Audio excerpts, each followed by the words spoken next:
আমরা ধর্মকে কখনো ব্যবহার করি নাই, করব না। ধর্ম আমাদের আমাদের চিন্তার অঙ্গ, আমাদের কলিজার অংশ।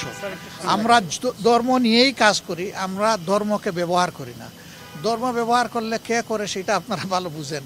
ইলেকশনের সময় নতুন করে যারা বেশি বেশি নামাজ শুরু করেন, টুপি পরেন, তসবিহ হাতে নিয়ে ঘুরান, ধর্মকে তারাই বোধহয় সম্ভবত ব্যবহার করেন।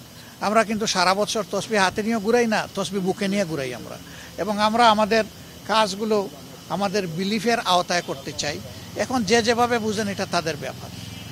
আর আমরা ইলেকশন পিছানোর কোনো সুযোগ আছে মনে করি না, উচিত নয় মনে করি। আমরা মনে করি যে ফেব্রুয়ারির ঘোষিত এই টাইমলাইনের ভিতরে নির্বাচন হওয়াই দেশের জন্য একান্ত প্রয়োজন।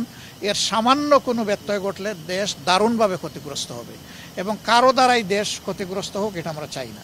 আমরা আমাদের রাজনীতি দলের জন্য করি না, ব্যক্তির জন্য করি না, আমাদের রাজনীতি জনগণের জন্য, এবং এটা আমরা কথায় নয় কাজেই প্রমাণ দিতে চাই। 4 গুণ শক্তিশালী এনজাইম ও অধিক ফেনা সমৃদ্ধ অরিক সিলভার ওয়াশ মাত্র 70 টাকায়। আল্লাহ তাআলার ইচ্ছা এবং জনগণের ভালোবাসায় আমরা নির্বাচিত হলে সেই ইনক্লুসিভ বাংলাদেশই আমরা গড়ব ইনশাআল্লাহ। আমরা কোনো দলকেই বাদ দেব না।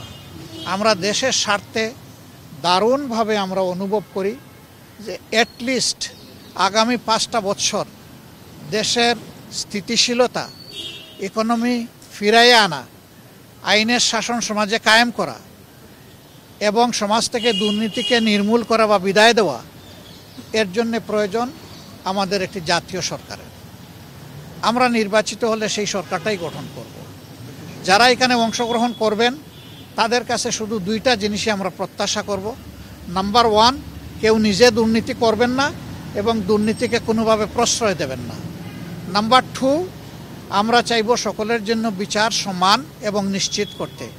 এই ব্যাপারে কোনো ধরনের হস্তক্ষেপ কেউ করবেন না রাজনৈতিকভাবে। মিনিমাম এই 2টা জিনিসের ব্যাপারে যারা একমত হবেন তাদেরকে নিয়ে আমরা সরকার গঠন করার জন্য আমরা আগ্রহী। আমাদের আপত্তি নাই না, আমরা আগ্রহী, সেটা দেশের স্বার্থে। এমনকি আল্লাহ যদি ইচ্ছা হয় যে 200 আসনেও আমরা বিজয়ী হয়ে যাই, তারপরে আমরা এটি করব ইনশাল্লাহ।